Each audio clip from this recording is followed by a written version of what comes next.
শুভ সন্ধ্যা সবাইকে। কেমন আছেন সবাই?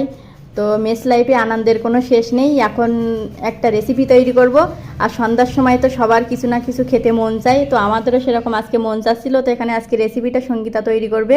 তো এখানে চাল আর ডাল আর সাথে একটা শুকনো লঙ্কা দিয়ে সুন্দর করে বেটে নিচ্ছে। তারপরে আমরা এই রেসিপিটা তৈরি করার জন্য কি কি করছি আপনারা আমাদের সাথে থাকুন, দেখতে থাকুন। আসলে আমরা কি কি করি সব কিছু আপনাদেরকে দেখাবো, কিন্তু রেসিপিটা আসলে কি হচ্ছে সেটা কিন্তু আমরা ঠিকঠাক জানি না। মানে সেটা তৈরি হওয়ার পরেই বুঝবেন যে কি হচ্ছে, আর আমরাও বুঝবো যে কি হচ্ছে। চাল ডাল এগুলো বাটা শেষ, এবার এতে একটা ডিম ভেঙে দিচ্ছি। আজকে রেসিপির জনক হচ্ছে সঙ্গীতা। সঙ্গীতা, পরে রেসিপি কি নাম হবে পরে একটু বলে দিয়ে নাই, কিন্তু বুঝতে পারবো না যে কি হচ্ছে। দাও পরিমাণ মতো।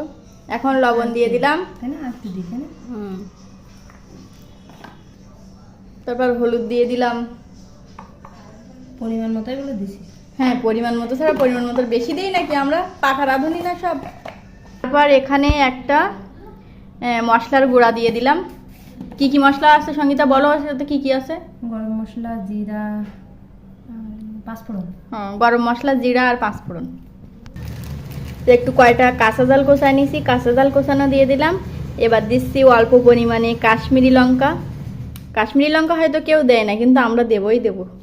আজকে একটা অন্যরকম রেসিপি হচ্ছে তো এজন্য আপনারা আবার কেউ খারাপ কমেন্টস করবেন না। তো তারপর প্রয়োজন মতো আটা দিয়ে দেব, মানে পরিমাণ মতো যতটুকু লাগবে। এখন তো অল্প করেই দিয়ে দিলাম। এবার আটা দিয়ে ওর সাথে সুন্দর করে এবার মেখে নেব। সত্যি সঙ্গীতা, আমিও বুঝতে পারছিস না কি রেসিপি হচ্ছে। আমি নিজের নাম জানি না, যা ইচ্ছে তাই দিচ্ছি। এজন্য তো বললাম নাম না জানা রেসিপি, এটা আমরা এর জনক। না, যা ইচ্ছে সেটাই। এখন এরকম রেসিপি আগে পরে কেউ করেছে কিনা সেটা আমরা জানি না, কিন্তু আমরা হয়তো আজকে প্রথম করতেছি।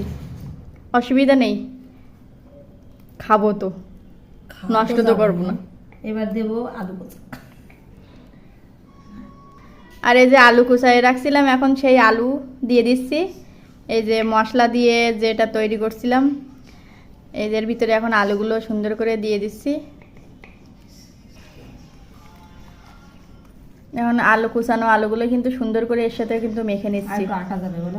হ্যাঁ, একটু নরম হয়ে গেছে, আর একটু আটা দিতে হবে। এখানে বেসন দিলেও হবে, কিন্তু আমাদের কাছে এই মুহূর্তে বেসন নেই, এজন্য আমরা বেসন দেব না, এখন আটা দেব।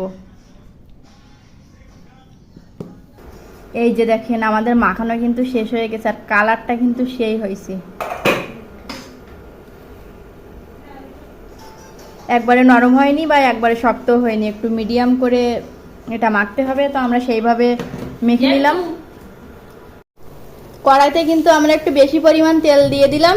তো তারপরে এইখানে এই যে এইভাবে দিচ্ছি, একটু হালকা করে দিতে হবে, একবারে পুরো হয়ে গেলে কিন্তু আবার সিদ্ধ হতে দেরি হবে।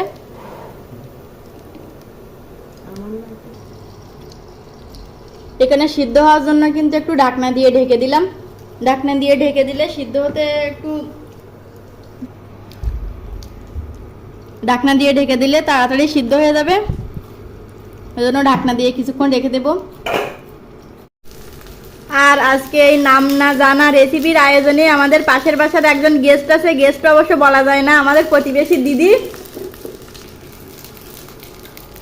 এখন নাম না জানা রেসিপি হয়তো অনেক সুন্দর হবে, সেটা আমরা আশা করতেছি। দেখতে তো ভালো লাগতেছে, এখন দেখা যাক কি হয়। একটু ছোট করে দিতে হতো। হ্যাঁ, মানে সব টাইপের হবে এরকম কিছু আর কি, এবার ধারণা করতেছি আমরা।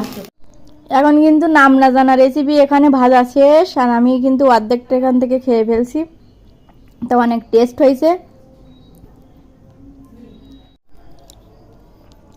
এটা কিন্তু অনেক একটু মুসমুসে করে ভেজে নিছি। আর এর যে ভিতরে এই যে আলু দিছিলাম কুচায়ে, তো দেখেন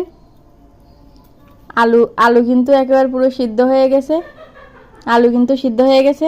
তো আপনারা যদি চান তা এইভাবে তৈরি করতে পারেন আমাদের মতো এরকম নাম না জানা রেসিপি। আর মেস লাইফে তো কত আনন্দই না হয়, হঠাৎ করে যখন কিছু মনে হয় খেতে ইচ্ছে করে, তখন কিন্তু আমরা অনেক কিছু তৈরি করি। তাই সেটা অন্য কেউ তৈরি করুক আর না করুক, আমরা কিন্তু মাঝে মাঝে এমন কিছু করি। তো ভিডিওটি কেমন লাগলো সবাই জানাবেন। তো আজকের মতো এ পর্যন্তই।